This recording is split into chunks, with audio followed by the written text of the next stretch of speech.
Good evening बच्चों। The complete education point पर हमारे बच्चों का बहुत बहुत स्वागत है। बच्चों आज पढ़ेंगे सामाजिक विषय में नागरिक शास्त्र में सत्ता की साझेदारी। आप लोगों के नागरिक शास्त्र में जो अध्याय 1 है, चैप्टर 1 सत्ता की साझेदारी आप लोगों का चैप्टर है। आज उसके बारे में पढ़ेंगे, उसे जानेंगे कि सत्ता की साझेदारी क्या होती है। देखते हैं, यह आपके लोकतंत्र यानी कि आपके नागरिक शास्त्र का पहला अध्याय है। पेपर के नजरिए से बच्चों ये बहुत ही इम्पोर्टेंट चैप्टर है, इसे देखिएगा आप लोग। आगे देखते हैं इसमें सत्ता की साझेदारी है क्या।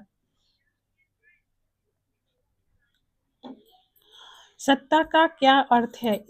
सत्ता का क्या अर्थ है बच्चों? सत्ता का अर्थ होता है शासन करना। सत्ता का अर्थ होता है शासन करना। जैसे भारत में एक सरकार है जो पूरे देश में शासन कर रही है। जैसे उदाहरण के लिए समझिएगा, आपके स्कूल में कुछ लड़के और कुछ लड़कियां हैं। अगर सिर्फ लड़कों को मॉनिटर बना दूं तो लड़कियां गुस्सा हो जाएंगी। अगर सिर्फ लड़कियों को मॉनिटर बना दूं तो लड़के गुस्सा हो जाएंगे। इसी तरह इसके समाधान के लिए एक मॉनिटर लड़का और एक मॉनिटर लड़की बना दी जाए, इससे गुस्सा कोई नहीं होगा, सभी लोगों में समानता का भाव होगा। इसी प्रकार किसी भी देश में यदि एक समूह संख्या में बहुत अधिक है, जैसे हिंदू, और दूसरे की संख्या कम है जैसे मुस्लिम, और सिर्फ हिंदुओं की सरकार बनेगी तो मुस्लिम लोग नाराज होंगे। अगर सब मिलकर वोट डालकर सरकार चुने तो दोनों खुश होंगे। क्या है? यही एक सत्ता है। आगे है सत्ता की साझेदारी की परिभाषा और महत्व। सत्ता की साझेदारी की क्या परिभाषा है बच्चों, उसे हम कैसे समझ सकते हैं उसको जानेंगे, और उसका सत्ता के साझेदारी का क्या महत्व है। तो सत्ता की परिभाषा, सत्ता की साझेदारी एक ऐसी शासन व्यवस्था होती है जिसमें समाज का प्रत्येक समूह भाग लेता है। जो हमारी सत्ता है बच्चों, क्या होता है उसमें? समाज का प्रत्येक नागरिक, प्रत्येक समूह उसमें भाग लेता है। जैसे वोट डालने में हिंदू, मुस्लिम, सिख, ईसाई सभी समान रूप से भाग लेते हैं, उनमें कोई भेदभाव नहीं है। जो कि ये हमारी सत्ता की परिभाषा हुई। सत्ता का महत्व, सत्ता की साझेदारी ही लोकतंत्र का मूल मंत्र है। क्या है? सत्ता की साझेदारी ही लोकतंत्र का मूल मंत्र है। क्यों? क्योंकि अगर सत्ता की साझेदारी नहीं होगी तो लड़ाई झगड़े और दंगे होंगे, गृह युद्ध होंगे, जैसा कि श्रीलंका में आगे चलकर होता है। नेक्स्ट है केस स्टडी नंबर 1, बेल्जियम। जैसे एक केस देखिएगा आप, कहाँ का? बेल्जियम का। यूरोप का एक छोटा सा देश है जो बेल्जियम है बच्चों। यह कहाँ का देश है? यूरोप का। बेल्जियम यूरोप का एक छोटा सा देश है। यह नीदरलैंड से अलग होकर बना है। जो बेल्जियम है यह किससे अलग होकर बना है? नीदरलैंड से। यहाँ की जनसंख्या के बारे में जानेंगे। तो जनसंख्या भारत के हरियाणा राज्य से आधी है। इसकी जो भारत में हरियाणा राज्य है बच्चों, उसकी यहाँ की बेल्जियम की जनसंख्या जो है हरियाणा राज्य से आधी है। तो हरियाणा की कितनी है जनसंख्या? हरियाणा की जनसंख्या 2 करोड़ है, तो उसकी आधी होगी तो कितना होगा? 1 करोड़। तो बेल्जियम की जनसंख्या कितनी होगी बच्चों? 1 करोड़। तो शॉर्ट क्वेश्चन में आप लोगों को बन सकता है कि बेल्जियम की जनसंख्या कितनी है, तो आप लोगों को ऑप्शन देगा तो क्या क्या से होगा उसमें? 1 करोड़ के लगभग। सीमा, इसमें कितने देशों से सीमा लगती है? तो सीमा 4 देशों से लगती है बच्चों। कितने देशों से? 4 देशों से। कौन कौन है वो? France, Germany, Netherlands, Luxembourg. तो क्या है? याद करिएगा किन किन देशों से सीमा लगती है बेल्जियम की? France, Germany, Netherlands, Luxembourg. इसकी ये ये नाम याद रखना बच्चों। यह इस आप लोगों को बहुविकल्पी 60 क्वेश्चन भी इसके बन सकते हैं। सबसे जरूरी है बच्चों कि इसकी राजधानी क्या है। बेल्जियम की राजधानी क्या है? ब्रुसेल्स। बताइएगा, बेल्जियम की राजधानी ब्रुसेल्स, याद रखना। आगे देखेंगे बेल्जियम की जाति बनावट बनावट होगा बच्चों। बेल्जियम की जाति बनावट क्या है, तो उसके उसके बेल्जियम का जो है इस नक्शे के माध्यम से समझेंगे। फ्लेमिश क्षेत्र जो ऊपर का हिस्सा होता है क्या होता है, फ्लेमिश क्षेत्र होता है। ब्रुसेल्स उसकी राजधानी है। कहाँ, यह छोटा सा जो बीच में होगा बच्चों क्या है, बेल्जियम की राजधानी ब्रुसेल्स है। पूरे बेल्जियम में 59% डच भाषी, जो बेल्जियम है बच्चों उसमें जो 59% बोली जाने वाली भाषा है क्या है, डच भाषा। फ्लेमिश क्षेत्र में रहते हैं जो डच भाषा है वह कितने परसेंट बोली जाती है, 59%। आगे है 40% फ्रेंच भाषा बोली जाती है। कितना परसेंट, बेल्जियम में 59% डच भाषा, 40% फ्रेंच भाषा और 1% जर्मन भाषा। जो 40% फ्रेंच भाषा वाली है बच्चों वह वलोनिया क्षेत्र में रहने वाले लोग बोलते हैं। कहाँ पे, वलोनिया नीचे है बच्चों देखिएगा, वलोनिया क्षेत्र में रहने वाले लोग क्या बोलते हैं, फ्रेंच भाषा बोलते हैं। और जर्मन भाषी कितना परसेंट है, 1%। जो सबसे कम है बच्चों कितना, जर्मन की भाषा जर्मन से सटे इलाके में तो क्या कौन सी भाषा बोली जाती है, जर्मन भाषा, जो कितना परसेंट बोली जाती है, 1%। तो याद रखिएगा 59% डच भाषा, 40% फ्रेंच भाषा, 1% जर्मन भाषा। कहाँ, यह है बेल्जियम की थ्योरी। तो बेल्जियम के बारे में याद रखिएगा, बेल्जियम की राजधानी क्या है, ब्रुसेल्स। बेल्जियम में बोले जाने वाली भाषा कौन कौन सी है, फ्लेमिश क्षेत्र में 59%, वलोनिया क्षेत्र में 40%, जर्मनी क्षेत्र में 1%। आगे है राजधानी ब्रुसेल्स की स्थिति एकदम अलग है, उसके बारे में जानेंगे। ब्रुसेल्स की स्थिति क्या है, ब्रुसेल्स में 80% लोग फ्रेंच भाषा बोलते हैं, 20% लोग डच भाषा बोलते हैं। जो बेल्जियम की राजधानी ब्रुसेल्स है बच्चों उसमें थोड़ा अलग हटके है, तो वहाँ कितने कितने लोग कितनी भाषा बोलते हैं उसके बारे में जानेंगे। तो 80% लोग क्या बोलते हैं, फ्रेंच भाषा, 20% लोग डच भाषा बोलते हैं। पूरे देश में डच भाषी बहुसंख्यक है, बहुत मतलब अधिक है। पूरे देश में जो है बच्चों डच भाषा बोलने वालों की संख्या क्या है, सबसे अधिक है। लेकिन राजधानी फ्रेंच भाषी बहुसंख्यक है, लेकिन उसके राजधानी में जो है क्या है, फ्रेंच भाषा बोलने वालों की संख्या ज़्यादा है। समझिएगा बच्चों कि डच भाषा बोलने वालों की संख्या कहाँ है, ब्रुसेल्स में, और उसकी राजधानी ब्रुसेल्स में फ्रेंच भाषा बोलने वालों की संख्या ज़्यादा है। अल्पसंख्यक इनकी संख्या कम है, बहुसंख्यक इनकी संख्या अधिक है। अल्पसंख्यक बच्चों इनकी संख्या यहाँ कम है, बहुसंख्यक की संख्या अधिक है। बेल्जियम में तनाव का कारण, जो बेल्जियम देश है बच्चों वहाँ किस किस लिए तनाव पैदा हुआ है, उसके क्या कारण है उसके बारे में जानेंगे। बेल्जियम में जो अल्पसंख्यक फ्रेंच भाषी लोग थे वे संख्या में कम कम होने के बावजूद डच भाषियों की तुलना में ज़्यादा समृद्ध और शक्तिशाली थे बच्चों। बेल्जियम में जो अल्पसंख्यक फ्रेंच भाषी लोग क्या थे, संख्या में बहुत कम थे, क्यों, इसलिए डच भाषियों की तुलना में सबसे ज़्यादा समृद्ध और शक्तिशाली भी थे। डच भाषा बोलने वाले लोगों की संख्या ज़्यादा थी।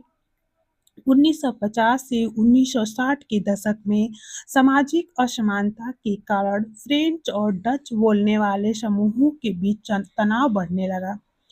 सामाजिक असमानता का मतलब एक समूह को दूसरे से ज़्यादा वरीयता दी जाने लगी।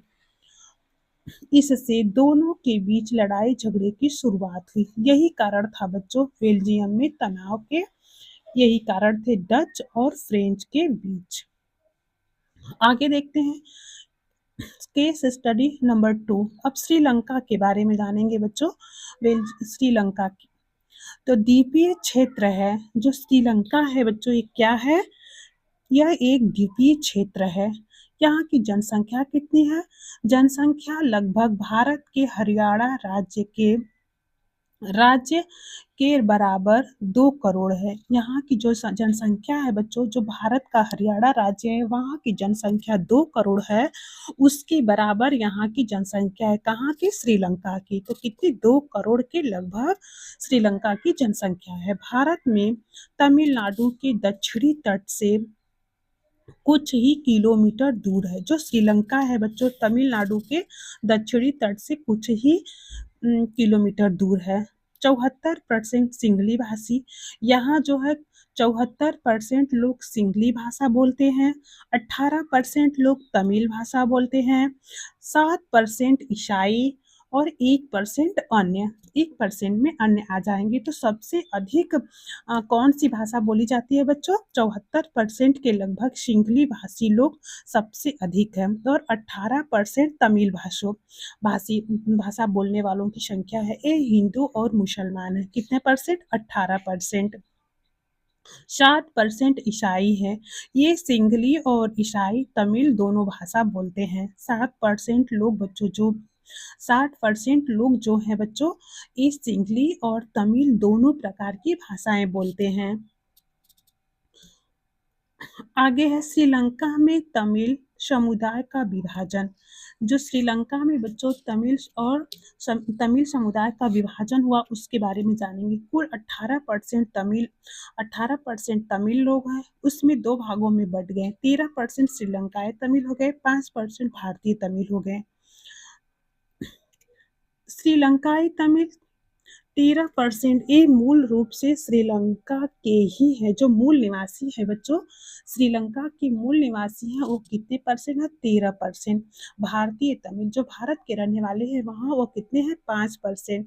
ये लोग ही जिनके पूर्वज औपनिवेशिक शासन के दौरान बागानों के काम करने के लिए भारत से लाए गए थे। वो कितने परसेंट है? 5%। स्थिति वहाँ की क्या है बच्चों? श्रीलंका में सिंहली भाषी लोग संख्या में बहुत ज़्यादा है, इसलिए अब यहाँ लड़ाई झगड़ा होना लाजमी है। वहाँ लड़ाई झगड़ा बहुत अधिक फैल चुका है। जैसे बेल्जियम में जर्मनी से लोग आ गए, वैसे ही भारत से तमिल लोग श्रीलंका पहुँच गए। आगे है श्रीलंका में बहुसंख्यवाद। श्रीलंका में बहुसंख्यवाद क्या है? मनचाहे ढंग से देश का शासन करना, क्योंकि उनकी संख्या ज़्यादा है। श्रीलंकाई लोग क्योंकि वहाँ अधिक हैं, तो 1948 में श्रीलंका आज़ाद हुआ। सिंहलियों ने अपनी संख्या के बल पर प्रभुत्व स्थापित करने की कोशिश की। 1956 में एक कानून आया। कब आया बच्चों? 1956 में। तो क्या हुआ? सिंहली को एकमात्र राजभाषा घोषित कर दिया गया। श्रीलंका में जो आया जो कानून हुआ, क्या हुआ? सिंहली को ही एकमात्र राजभाषा घोषित कर दिया गया। तमिल की अवहेलना होने लगी। विश्वविद्यालयों और सरकारी नौकरियों में सिंहलियों को प्राथमिकता दी जाने लगी। सरकार ने बौद्ध धर्म को संरक्षण और बढ़ावा देने की नीति अपनाई। यह है श्रीलंका के बहुसंख्यवाद की विशेषताएं।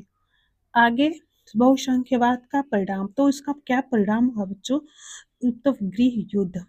तमिलों की प्रतिक्रिया, अपनी राजनीतिक पार्टियां बनाई, मांगे रखी, तमिल के राजभाषा का दर्जा मिले, शिक्षा और बेरोजगार के समान अवसर मिले। 1980 के दशक में लिट्टे नामक एक संगठन बनाया गया। उत्तर पूर्वी श्रीलंका में स्वतंत्र तमिल सरकार बनाने की मांग रखी। अंतिम परिणाम क्या हुआ बच्चों? तमिल और सिंहली समुदायों के बीच टकराव बढ़ा और देश में गृह युद्ध की स्थिति पैदा हो गई। तो क्या हुआ इससे? तमिल और सिंहली समुदायों के बीच टकराव बढ़ने लगा दिन पर दिन, जिससे गृह युद्ध की स्थिति पैदा हो गई। बेल्जियम की साझेदारी। आगे है बच्चों बेल्जियम की समझदारी। उसमें बेल्जियम की समझदारी क्या है? बेल्जियम ने श्रीलंका से अलग रास्ता अपनाया। उन्होंने टकराव की जगह समझदारी दिखाई। 1970 से 1993 के बीच अपने संविधान के 4 बार संशोधन किए और 4 प्रकार की सरकारें बनाई। केंद्र सरकार। तो डच और फ्रेंच भाषी मंत्रियों की संख्या समान रखी गई। कोई भी एक समुदाय एक तरफा निर्णय नहीं ले सकता था। क्षेत्रीय सरकार वहाँ क्या करती थी बच्चों? क्षेत्रीय सरकार और राज्य सरकार केंद्र की अनेक शक्तियां देश की दो क्षेत्रीय शक्तियों जैसे डच और फ्रेंच को सौंप दी गई। सामुदायिक सरकार डच, फ्रेंच और जर्मन तीनों भाषा वाले लोग अपनी अपनी सरकार चुनते हैं और यह सरकार संस्कृति, शिक्षा और भाषा जैसे मामलों पर निर्णय लेती है। ब्रुसेल्स सरकार क्या करती है बच्चों? राजधानी ब्रुसेल्स में अलग अलग सरकार है जिसमें दोनों समुदायों के समान प्रतिनिधित्व दिया गया। आगे है सत्ता की साझेदारी क्यों जरूरी है। यहाँ कहा जा रहा है बच्चों की सत्ता की साझेदारी क्यों जरूरी है। युक्तिक परक तर्क और नैतिक तर्क, उसको दो भागों में जानेंगे। सत्ता की साझेदारी में क्या है जरूरी? एक युक्ति परक तर्क से, एक नैतिक तर्क से। तो युक्ति परक तर्क क्या है बच्चों? यह विभिन्न सामाजिक समूहों जैसे भाषा, धर्म, जाति के बीच टकराव और लड़ाई झगड़े को कम करती है। और नैतिक तर्क क्या है? तो सत्ता की साझेदारी लोकतंत्र की आत्मा है। इसमें है इस सत्ता की साझेदारी में इससे गृह युद्ध जैसी स्थिति पैदा नहीं होती है। राजनीतिक व्यवस्था में स्थिरता बनी रहती है। अब प्रत्येक समूह को देश के कार्यों को चलाने के बराबर अधिकार दिया जाना चाहिए ताकि वे खुद को अलग थलग न समझे, जैसा कि श्रीलंका में तमिलों ने समझा। यह था नैतिक तर्क। सत्ता की साझेदारी के रूप। क्षैतिज वितरण। सरकार के विभिन्न अंगों विधायिका, कार्यपालिका, न्यायपालिका के बीच सत्ता का टकराव। तो ऊर्ध्वाधर वितरण। सरकार के विभिन्न स्तरों के केंद्र, राज्य स्तरीय सरकार के बीच सत्ता का बंटवारा। विभिन्न सामाजिक समूहों के मध्य, विभिन्न सामाजिक, भाषाई और धार्मिक समूहों के बीच सत्ता का बंटवारा। उदाहरण है जैसे बेल्जियम की सामुदायिक सरकार। इस अध्याय में हमने क्या सीखा? अध्याय का सार। पूरे अध्याय में बच्चों हम लोगों ने जो पढ़ा, श्रीलंका के बारे में, बेल्जियम के बारे में, आप लोग बताइएगा, समझिएगा और उसी में से 60 क्वेश्चन बनेंगे और आगे बहुविकल्पी प्रश्न लेके आएंगे जो कि बहुत ही इम्पोर्टेंट होंगे। इस अध्याय से हमने क्या सीखा? सत्ता की साझेदारी का अर्थ और इसका लोकतंत्र के लिए महत्व, बेल्जियम का केस स्टडी, जाति बुनावट, तनाव और समझदारी भरा समाधान, श्रीलंका का केस स्टडी, जाति बनावट, बहुसंख्यवाद और गृह युद्ध का परिणाम, सत्ता की साझेदारी क्यों आवश्यक है, युक्तिपरक और नैतिक तर्क, सत्ता की साझेदारी के विभिन्न रूप, क्षैतिज, ऊर्ध्वाधर, सामाजिक समूह। इतनी सारी चीजें हम लोगों ने पढ़ा और समझा। आज की क्लास इतनी ही बच्चों। जो बच्चे अगर लास्ट तक रुके हैं हमारे क्लास में तो क्लास को सब्सक्राइब करें, शेयर करें, लाइक करें और अगली क्लास के लिए तैयार रहें। तब तक के लिए धन्यवाद।